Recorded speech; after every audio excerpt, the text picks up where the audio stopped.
ഇന്നൊരു പുതിയ വിഷയമായിട്ടാണ് ഞാൻ നിങ്ങളുടെ മുമ്പിലേക്ക് വന്നിരിക്കുന്നത്. അതായത് ഇന്ന് ഈ ബാങ്കുകളിൽ നിങ്ങളുടെ സേവിങ്സ് ബാങ്ക് അക്കൗണ്ടുകളിൽ മിനിമം ബാലൻസ് കീപ്പ് ചെയ്തിട്ടില്ലെങ്കിൽ ഒരു പ്രത്യേക എമൗണ്ട് ബാങ്കുകാരെ അക്കൗണ്ടിൽ നിന്ന് മൈനസ് ചെയ്യും. പല ബാങ്കുകളിലും പല റേറ്റുകളാണ്. അതായത് SBI അക്കൗണ്ടുകൾ തന്നെ പല സൈസ് ഉണ്ട്. 25,000 കീപ്പ് ചെയ്യണം, 10,000 കീപ്പ് ചെയ്യേണ്ടത്, 1,000 കീപ്പ് ചെയ്യേണ്ട അക്കൗണ്ടുകൾ ബാങ്കുകളിൽ നിലവിലുണ്ട്. ആ മിനിമം ബാലൻസ് കീപ്പ് ചെയ്യാത്തതിന് ചാർജസും പല ബാങ്കിലും പല സൈസാണ്. 50 രൂപ, 100 രൂപ, 150 രൂപ, അത് ബാങ്ക് ടു ബാങ്ക് മാറിക്കൊണ്ടിരിക്കും. ഏതായാലും ഭൂരിഭാഗം ആളുകളും ഒരു 1000 രൂപയുടെ അക്കൗണ്ടുകളായിരിക്കും കീപ്പ് ചെയ്യുന്നതാണ് ഞാൻ വിശ്വസിക്കുന്നത്. അപ്പോൾ നിങ്ങളുടെ ഒരു അക്കൗണ്ടിൽ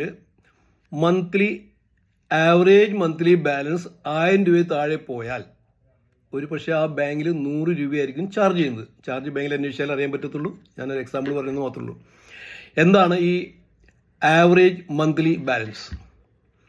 നിങ്ങളുടെ അക്കൗണ്ടിൽ ഒരു 1000 രൂപ അടച്ച് നിങ്ങൾ ഇട്ടാൽ ഒരു ട്രാൻസാക്ഷനും നിങ്ങൾ ആ മാസം ചെയ്തിട്ടില്ലെങ്കിൽ നിങ്ങൾക്ക് ഒരു ചാർജും വരില്ല. കാരണം 1000 രൂപ നിങ്ങൾ ഈ 30 ദിവസവും അവിടെ കീപ്പ് ചെയ്തിട്ടുണ്ട്.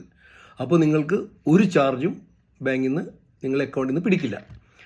നേരെ മറിച്ച് നിങ്ങൾ 1000 രൂപ 1-ാം തീയതി ഡെപ്പോസിറ്റ് ചെയ്തു, പിറ്റേ ദിവസം പോയിട്ട് ഒരു 50 വിഡ്രോ ചെയ്തു, അല്ലെങ്കിൽ 500 രൂപ വിഡ്രോ ചെയ്തു, പിന്നെ ഒരു ട്രാൻസാക്ഷൻ നടന്നിട്ടില്ല. അങ്ങനെ വരുമ്പോൾ നിങ്ങളുടെ ആവറേജ് മന്ത്ലി ബാലൻസ് 1000 താഴെ പോവും. അപ്പോൾ ബാങ്കുകാർ ഈ ചാർജ് നിങ്ങളുടെ അക്കൗണ്ടിൽ നിന്ന് മൈനസ് ചെയ്യും. ഒരു ട്രാൻസാക്ഷൻ നടത്തിക്കൊണ്ടിരിക്കുന്ന, സ്ഥിരമായിട്ട് ട്രാൻസാക്ഷൻ നടത്തിക്കൊണ്ടിരുന്ന അക്കൗണ്ടിലാണ് ഇത് ബാധകമല്ല. കാരണം നിങ്ങൾ ഇന്ന് 1000 അടയ്ക്കുന്നു, നാളെ 2000 അടയ്ക്കുന്നു, ചിലപ്പോൾ 10000 അടയ്ക്കുന്നു, 5 വിഡ്രോ ചെയ്യുന്നു. ഇങ്ങനെ വരുമ്പോൾ ഒരു ആവറേജ് മന്ത്ലി ബാലൻസ് 1000 രൂപ ഉണ്ടെങ്കിൽ നിങ്ങൾക്ക് ഒരു ചാർജും ബാങ്കുകാർ എടുക്കില്ല. എങ്ങനെയാണ് ആവറേജ് മന്ത്ലി ബാലൻസ് കീപ്പ് ചെയ്യുന്നത്? അതായത് നിങ്ങളുടെ അക്കൗണ്ടുകളിൽ ഓരോ ദിവസത്തെയും അവസാനത്തെ സമയത്തുള്ള ബാലൻസ്, ഓരോ ഡേ എൻഡിലും നിങ്ങളുടെ അക്കൗണ്ടിലുള്ള ടോട്ടൽസ് എടുത്തിട്ട് ബാലൻസ് എടുത്ത് 30 ദിവസത്തെ ആഡ് ചെയ്ത് കഴിയുമ്പോൾ എത്ര രൂപ നിങ്ങളുടെ അക്കൗണ്ടിൽ ഓരോ ദിവസവും ബാക്കിയുന്നുണ്ട് അതെല്ലാം കൂടെ ആഡ് ചെയ്ത് വന്ന് അതിനെ 30 കൊണ്ട് ഡിവൈഡ് ചെയ്യുമ്പോൾ 1000 രൂപ വരുന്നുണ്ടെങ്കിൽ നിങ്ങൾക്ക് ഒരു ചാർജസും വരില്ല. അപ്പോൾ അതിന് പകരമായിട്ട് സപ്പോസ് ഒരു 30,000 രൂപ നിങ്ങൾ തുടക്കത്തിലേ കൊണ്ട് 1-ാം തീയതി കൊണ്ട് നിങ്ങളുടെ ബാങ്ക് അക്കൗണ്ടിൽ 30,000 രൂപ ഡെപ്പോസിറ്റ് ചെയ്യുന്നു. പിറ്റേ ദിവസം തന്നെ നിങ്ങളത് വിഡ്രോ ചെയ്യുന്നു. അതായത് ഈ 30,000 രൂപ ഒറ്റ ദിവസം നിന്ന് കഴിഞ്ഞാൽ ആ മാസത്തെ ആവറേജ് മന്ത്ലി ബാലൻസ് നിങ്ങൾ കീപ്പ് ചെയ്തു, നിങ്ങൾക്ക് ഒരു ചാർജും വരാൻ പോകുന്നില്ല. അങ്ങനെയാണ് കണക്കാക്കുന്നത്. ഓരോ ദിവസത്തിന് ഇന്നത്തെ ബാലൻസ് 1000 രൂപ, മറ്റന്നാളത്തെ അല്ലെങ്കിൽ പിറ്റേ ദിവസത്തെ ബാലൻസ് 500, അതിൻ്റെ പിറ്റേ ദിവസത്തെ 2000 ബാലൻസ്, ഇതെല്ലാം ഇങ്ങനെ കൂട്ടി 30 ദിവസത്തെയും കൂട്ടിയെടുത്തിട്ട് അവർ 30 കൊണ്ട് ഡിവൈഡ് ചെയ്യുമ്പോൾ 1000 രൂപ വരുന്നുണ്ടെങ്കിൽ നിങ്ങൾക്കൊരു ചാർജും വരില്ല. അത് താഴെ വരുവാണെങ്കിൽ അവർ ഈ പറയുന്ന ചാർജസ് നിങ്ങളുടെ അക്കൗണ്ടിൽ നിന്ന് ഡെബിറ്റ് ചെയ്തിരിക്കും. എങ്ങനെയാണ് ഈ ചാർജ് ഡെബിറ്റ് ചെയ്യുന്നത്? നിങ്ങളുടെ അക്കൗണ്ടിൽ ആവറേജ് മിനിമം ബാലൻസ് ഇപ്പോൾ കാൽക്കുലേഷൻ നിങ്ങൾക്ക് മനസ്സിലായി. ഈ ആവറേജ് മന്ത്ലി ബാലൻസ് കണക്കാക്കുമ്പോൾ 1000 രൂപ വരുന്നില്ല. സപ്പോസ് 500 രൂപ വരുന്നുള്ളൂ. നിങ്ങളുടെ അക്കൗണ്ടിൽ ആവറേജ് മന്ത്ലി ബാലൻസ് 500 രൂപയെ വരുന്നുള്ളൂ എങ്കിൽ ഈ 1000 രൂപ കീപ്പ് ചെയ്തില്ലെങ്കിൽ നിങ്ങളുടെ അക്കൗണ്ടിൽ 100 രൂപ പോകും എന്ന് ബാങ്ക് പറയുമ്പോൾ 500 രൂപ നിങ്ങൾ കീപ്പ് ചെയ്തിട്ടുണ്ട്, ബാക്കി 500 രൂപയാണ് നിങ്ങളുടെ കുറവുള്ളൂ. അങ്ങനെ വന്നാൽ ചാർജസ് 100 രൂപയാണെങ്കിൽ 50 രൂപ മാത്രമേ നിങ്ങളുടെ അക്കൗണ്ടിൽ ചാർജ് ചെയ്യാൻ പാടുള്ളൂ. പല ബാങ്കുകാരും മറിച്ച് ചെയ്യുന്നുണ്ടെന്ന് പരാതിയുണ്ട്. എനിക്ക് അറിയത്തില്ല, അത് അന്വേഷിക്കണം. അങ്ങനെ ഉണ്ടെങ്കിൽ നിങ്ങൾ ആ ബാങ്കിനെ അപ്രോച്ച് ചെയ്യണം. എൻ്റെ ആവറേജ് ബാലൻസ് 500 ഉണ്ട്, എൻ്റെ ഡെഫിസിറ്റ് 500 ആണ്. അപ്പോൾ നിങ്ങളുടെ ചാർജ് മാസം 100 രൂപയാണെങ്കിൽ 50 ചാർജ് ചെയ്യാൻ പാടുള്ളൂ. അങ്ങനെ കൂടുതൽ ചാർജ് ചെയ്തില്ലെങ്കിൽ എനിക്ക് റിവേഴ്സ് ചെയ്ത് തരണം എന്ന് പറഞ്ഞാൽ ബാങ്കുകാർ ചെയ്ത് തരണം. തന്നിട്ടില്ലെങ്കിൽ ഒരു പരാതി എഴുതി കൊടുക്കുക. പരാതി പരിഹരിക്കപ്പെട്ടിട്ടില്ലെങ്കിൽ നിങ്ങൾക്ക് ബാങ്കിങ് ഓംബുഡ്സ്മാൻ്റെ അടുത്ത് കംപ്ലയിൻറ്റ് ചെയ്യാം. അപ്പോൾ ഇങ്ങനെയാണ് ഈ ആവറേജ് മന്ത്ലി ബാലൻസ് കീപ്പ് ചെയ്യുന്നത്. ഇതേ സമയം നിങ്ങളെ ഡെബിറ്റ് ചെയ്യുന്നതിന് മുമ്പേ നിങ്ങളുടെ അക്കൗണ്ടിൽ മിനിമം ബാലൻസ് കീപ്പ് ചെയ്യുന്നില്ല, 1000 രൂപ ഇല്ല.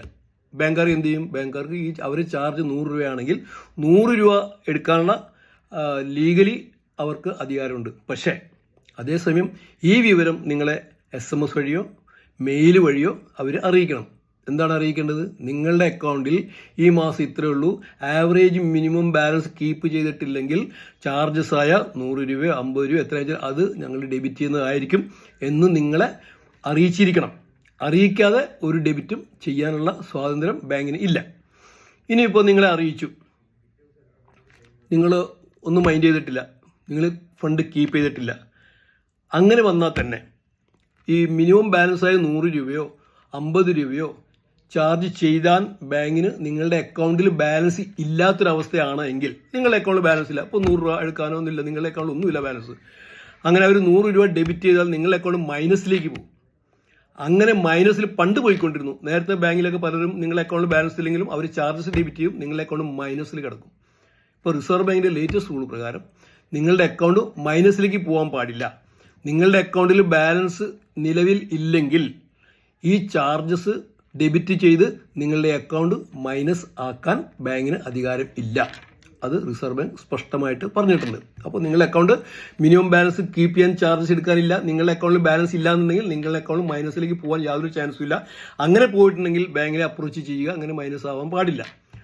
അതേസമയം അതിനുശേഷം നിങ്ങൾ എപ്പോഴെങ്കിലും ബാങ്കിൽ വേണ്ടി പൈസ അടയ്ക്കുവാണെങ്കിൽ നിങ്ങളുടെ അക്കൗണ്ടിൽ ചാർജ് ചെയ്യാതെ കിടന്നിട്ടുള്ള എമൗണ്ടുകൾ അവർക്ക് നിങ്ങളുടെ അക്കൗണ്ടിൽ നിന്ന് നിങ്ങളുടെ അക്കൗണ്ട് മൈനസ് വരാതെ ഉള്ള എമൗണ്ട് അവർക്ക് ഡെബിറ്റ് ചെയ്തെടുക്കാനുള്ള അധികാരങ്ങളും ബാങ്കിനുണ്ട്. അപ്പോൾ ഈ കാര്യങ്ങൾ മനസ്സിലാക്കി നിങ്ങളുടെ അക്കൗണ്ടുകൾ നന്നായിട്ട് ഹെൽത്തി ആയിട്ട് കീപ്പ് ചെയ്യാൻ, മിനിമം ചാർജസ് ഒന്നും വരാതെ നോക്കാൻ, മിനിമം ബാലൻസ് കീപ്പ് ചെയ്ത് കൊണ്ടുപോകുന്നതിന് വളരെ ശ്രദ്ധിക്കുമെന്ന് വിശ്വസിച്ചുകൊണ്ട് ഇന്നത്തെ വീഡിയോ അവസാനിപ്പിക്കുന്നു. Good bye. ഇഷ്ടപ്പെട്ടെങ്കിൽ ഷെയർ ചെയ്യുക, സബ്സ്ക്രൈബ് ചെയ്യുക, ലൈക്ക് ചെയ്യുക. Thank you.